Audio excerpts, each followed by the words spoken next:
একটি লিচু গাছ উপহার দিচ্ছি। এই বাড়িতে সবকিছু পাবে, কোনো কিছুর অভাব হবে না।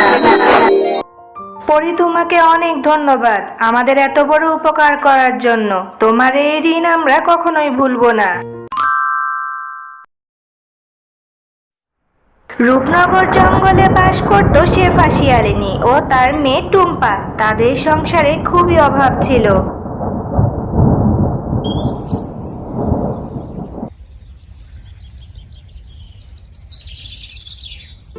টুম্পা, আমি একটু বাজারে যাচ্ছি বাজার করতে।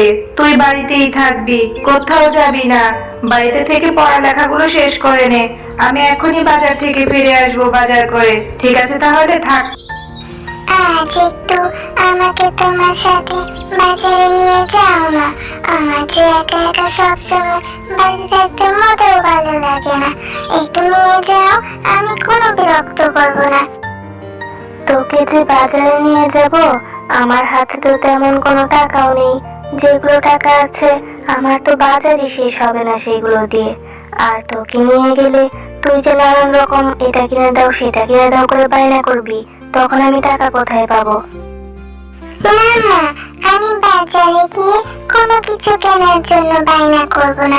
বিশ্বাস করো, কিচ্ছু কিনতে চাইবো না। শুধু তোমার সাথে একটু ঘুরতে যাব। আমাকে নিয়ে যাও। সবসময় বায়না করলে চলে কি বলতো? তুই এখন গিয়ে করবিটা কি? এত রোদ। আচ্ছা ঠিক আছে, চল তাহলে। গিয়ে কিন্তু কোনো বায়না করতে পারবি না বলে দিলাম।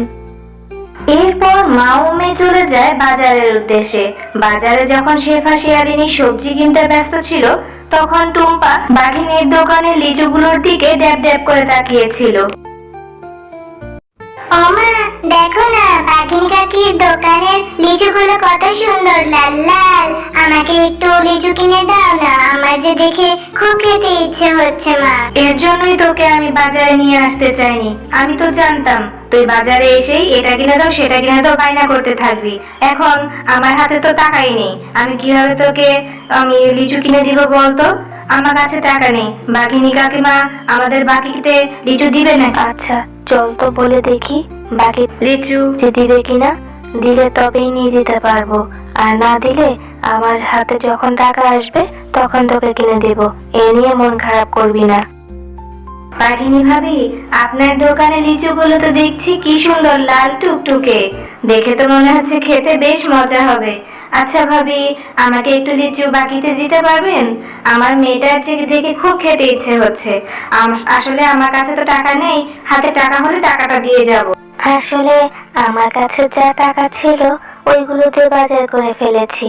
আমার হাতে যে এখন টাকা নেই, হাতে টাকা এলেই আমি আপনার টাকাটা দিয়ে যাব আগে। দেখলেই তো তোদের খেতে ইচ্ছে হয়ে যায়। জানিস তোরা লিচুর দাম কত? তোদের কি এত মুরদ আছে নাকি? সামান্য বাড়ি ভাড়াই তো দিতে পারিস না। 2 মাসের বাড়ি ভাড়া বাজিয়ে রেখেছিস। আগে সেই বাড়ি ভাড়া দে, তারপর স্ট্রবেরি খাবি বলে চিন্তা কর। আর আমি বাকিতে কাউকে লিচু বিক্রি করি না। খেতে চাইলে টাকা নিয়ে আয়। ভাবি, আপনাদের সবই জানেন, ওর বাবা মারা যাওয়ার পর থেকে মা মেয়ে দুজনে খুব কষ্টে জীবন যাপন করছি। আপনি আমাকে একটু সময় দিন, আমার হাতে টাকা এলে আমি আগে বাড়ি ভাড়া দিয়ে দেব। আমাকে অল্প কিছু লিচু দেন না ভাবি। সময় সময় আর দিতে পারবো না। 2 মাস হয়ে গেছে তোরা কোনো বাড়ি ভাড়া দিতে পারছিস না। এক্ষুনি আমার বাড়ি থেকে চলে যাবি। আমার বাড়িতে আর থাকতে পারবি না তোরা। আবার এসেছিস বাকিতে লিচু নিতে। কত বড় সাহস! যা, এক্ষুনি চলে যাবি। তোদের জন্য আমার সামনে না দেখি ভাত খেতে পায় না, আবার স্ট্রবেরি খেতে আসে। শেফা শিয়ালিনী বাঘিনীর কথা শুনে বাড়ি না ফিরে বনের ভেতরে চলে যায় কোনো একটা আশ্রয়ের খোঁজে। মা, আমার খুব কষ্ট হচ্ছে, আমি আর হাঁটতে পারছি না। মা, আমি আর কখনো স্ট্রবেরি খেতে চাইবো না। আমার জন্য তোমাকে বাঘিনী কাকিমার কাছ থেকে কত কথা শুনতে হলো, আবার আমাদের ঘর থেকে বের করে দিল। না রে পাগলি মেয়ে, এখানে তোর কোনো দোষ নেই। আসলে আমি যে 2 মাসের বাড়ি ভাড়াটা দিতে পারিনি, তাই তো রাগ করে আমাদের বাড়ি থেকে বের করে দিল। বরঞ্চ তোকে নিয়ে আমি এখন কোথায় যাব এই চিন্তায় আমার যে বড্ড কষ্ট হচ্ছে। আচ্ছা চল আর একটু সামনে গিয়ে দেখি কোনো আশ্রয় খুঁজে পাই কিনা।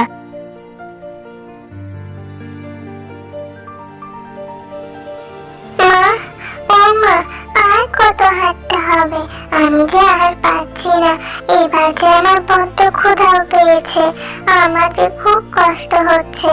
আর কোথায় যাব বলো? আমি যে আর একটু হাঁটতে পারছি না মা।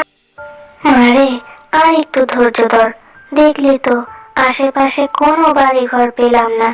দেখি কি করা যায়। আমার যে তোর জন্য খুব কষ্ট হচ্ছে। সৃষ্টিকর্তার উপর ভরসা রাখ, সব ঠিক হয়ে যাবে না।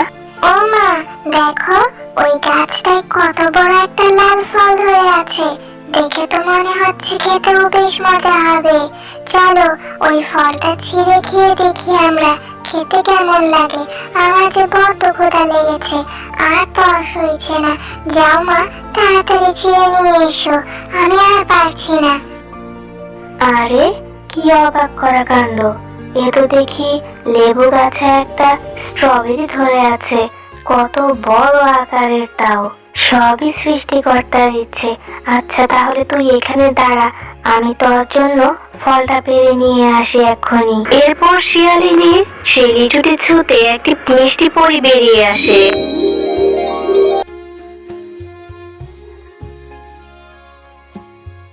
ওয়াও, কি সুন্দর একটা পরী! স্ট্রবেরির ভিতর থেকে যে বেরিয়ে এলো, কি সুন্দর! আরে পরি, তুমি স্ট্রবেরির ভেতরে বন্দি ছিলে কিভাবে? আমি তোমাদের আমার সাথে ঘটে যাওয়া সবগুলো বলছি। একদিন আমি তোমাদের এই গ্রামে ঘুরতে এসেছিলাম। ইস, কি সুন্দর এই গ্রামটি! দেখে খুব ভালো লাগছে। আজ আমি সারাটা দিন এই গ্রামে ঘুরে বেড়াবো, চারপাশে ঘুরে ঘুরে দেখবো। চারপাশটা দেখতে এত সুন্দর! কি সুন্দর একটা স্ট্রবেরি বাগান! উফ, আমার খুব ক্ষুধা পেয়েছে। একটু স্ট্রবেরি খেয়ে পেটটা ভরে নিই, এরপর আবার ঘুরতে যাবো।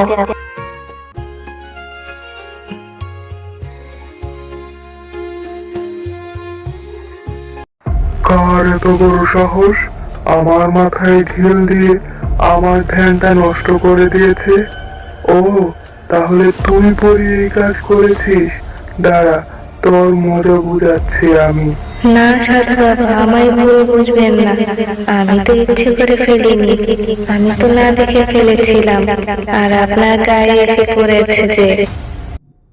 আর সেই তান্ত্রিক সাধু বাবাটা আমার কথাটা বিশ্বাসই করেনি, আর আমাকে তাই লেবু গাছে লিচু বানিয়ে শাস্তি দিয়ে গেছে।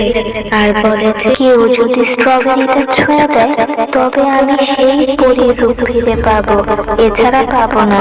পরী, তুমি এক্ষুনি তোমার পরীরাজ্যে ফিরে যাও। যদি তান্ত্রিক খুঁজে পায় যে তুমি মুক্ত হয়েছ, তোমাকে আবার যে শাস্তি দেবে। শেফা, তোমরা আমাকে উদ্ধার করেছো। তোমার জন্য আমি আবার জীবন ফিরে পেয়েছি। তুমি অনেক ভালো। আচ্ছা, তোমরা এই ঘন জঙ্গলে কি করছো? এরপর তাদের সাথে ঘটে যাওয়া সমস্ত ঘটনা পরীকে খুলে বলে। আহারে, তোমাদের কথা শুনে আমার খুব কষ্ট হচ্ছে। তোমরা আমার জীবন বাঁচিয়েছ, তাই তোমাদেরও আমি একটু সাহায্য করতে চাই। একটি নিচু বাড়ি উপহার দিতে চাই, যেখানে তোমাদের কোনো কিছুর অভাব হবে না। পলি, তোমাকে অনেক ধন্যবাদ আমাদের এত বড় উপকার করার জন্য। তোমার এই ঋণ কখনো ভুলবো না আমরা। এই বাড়িতে কোনো কিছুর অভাব হবে না। তোমরা ভালো থেকো। এবার আমি আসি। দেখেছো না,